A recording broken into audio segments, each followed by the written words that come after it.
আগামী 29 মে থেকে শুরু হচ্ছে সারা দেশব্যাপী বিকশিত কৃষি সংকল্প অভিযান কর্মসূচি।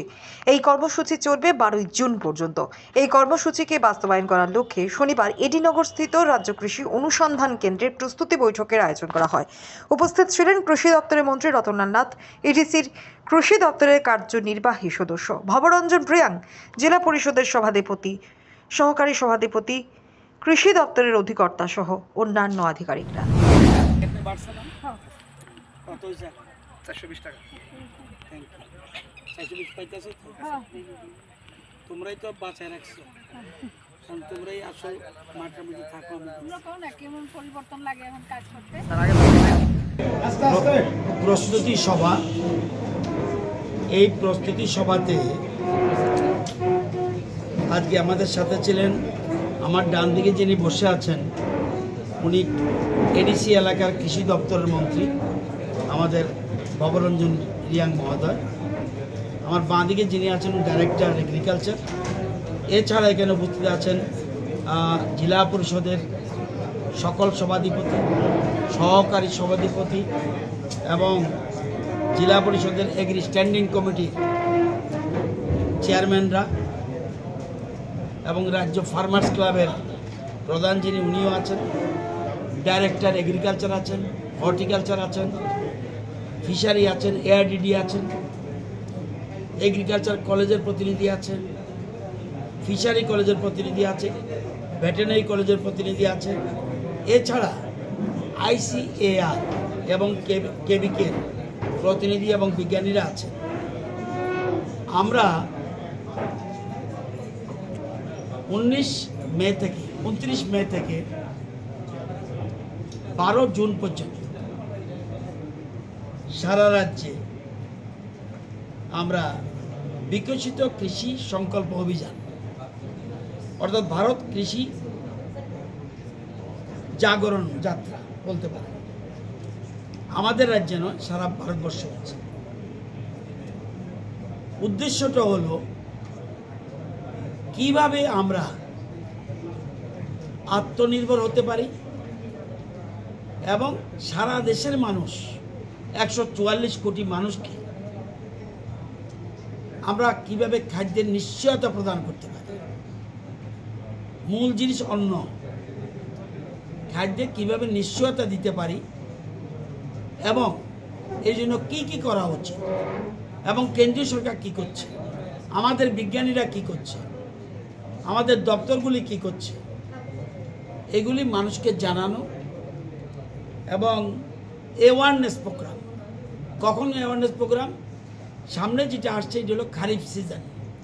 আমাদের দুটো সিজন আছে, একটা রবি সিজন, একটা খারিফ সিজন।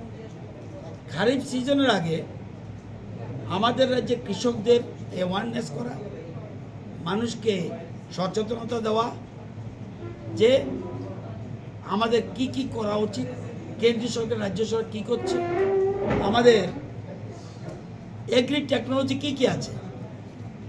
আমরা নর্মাল চাষের মতো না, এগ্রি টেকনোলজি কী কী আছে আমাদের কৃষকরা জানে না অনেকটা। এই এগ্রি টেকনোলজি কী কী আছে এবং কেন্দ্রীয় প্রকল্প কী কী আছে, রাজ্যের কী কী প্রকল্প আমরা কৃষকদের দিই, এবং এছাড়া বিজ্ঞানসম্মত চাষ কিভাবে হবে, কৃষকদের সুবিধা কী, কৃষকদের অসুবিধা কী, তাইদের চাহিদা কী।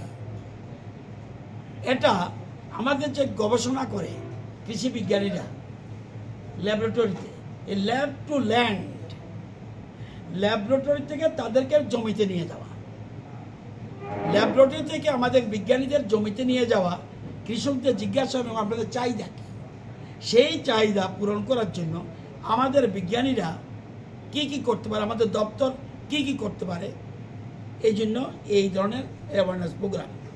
এবং কি ধরনের বীজ দেওয়া উচিত, এই যে বর্তমান আবহাওয়ায় কি ধরনের বীজ দেওয়া উচিত, কি ধরনের চাষ হওয়া উচিত, এবং আধুনিক চাষ হওয়া উচিত, প্রাকৃতিক চাষ হওয়া উচিত। একটু আগে আপনারা দেখেছেন যে টিভির মাধ্যমে কিভাবে আমাদের প্রাকৃতিক চাষ আমরা গুরুত্ব দিচ্ছি। মাটি পরীক্ষা করা উচিত, মাটির রোগ হয়েছে, সে রোগ দীর্ঘদিন কেমিক্যাল ব্যবহার করতে করতে করতে করতে মাটির রোগ হয়ে গেছে, সেই রোগটাকে দূরীভূত করতে হবে। কারা করবে? বিজ্ঞানীরা। সেই জন্য সেখান থেকে আমরা সয়েল নেব। সয়েল নিয়ে আমাদের সয়েল টেস্ট করাবো এবং সয়েল হেলথ কার্ড দেবো। এটার মধ্যে লেখা থাকবে জমিতে কী কী ত্রুটি বিচ্ছুতি রয়েছে। তারপরে রয়েছে নতুন নতুন ভ্যারাইটি, নতুন নতুন ভ্যারাইটি।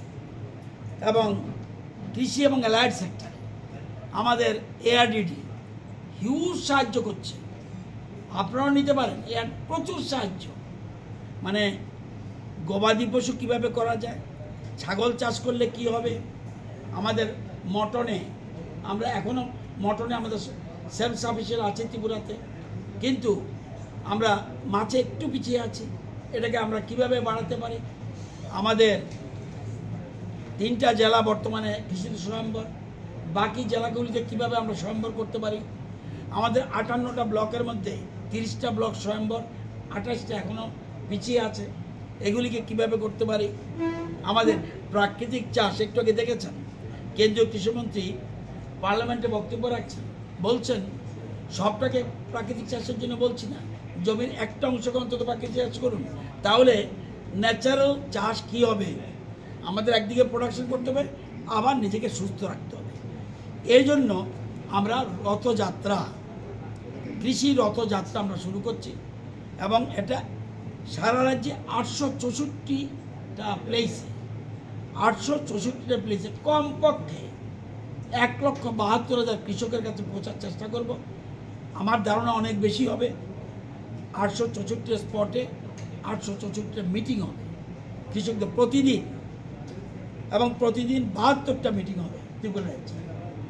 এই যে 8টা জেলায় 72টা মিটিং হবে প্রতিদিন, এবং ডিস্ট্রিক্টে 3টে করে কমিটি থাকবে। সব টিমে বিজ্ঞানীরা থাকবে, সব টিমে আমাদের দপ্তর, বিভিন্ন দপ্তরের প্রতিনিধিরা থাকবে। প্রতিটি কমিটি 3টা করে মিটিং করবে এবং কমপক্ষে 200, কমপক্ষে উপরে 300, 400, 500 করে কৃষক থাকবে। আমরা 200 করে হলে আমরা 1,72,000 বলছি, কিন্তু আমরা চাইছি সব কৃষকের কাছে পৌঁছার জন্য। এই জন্য আজকে প্রিপারেটরি মিটিং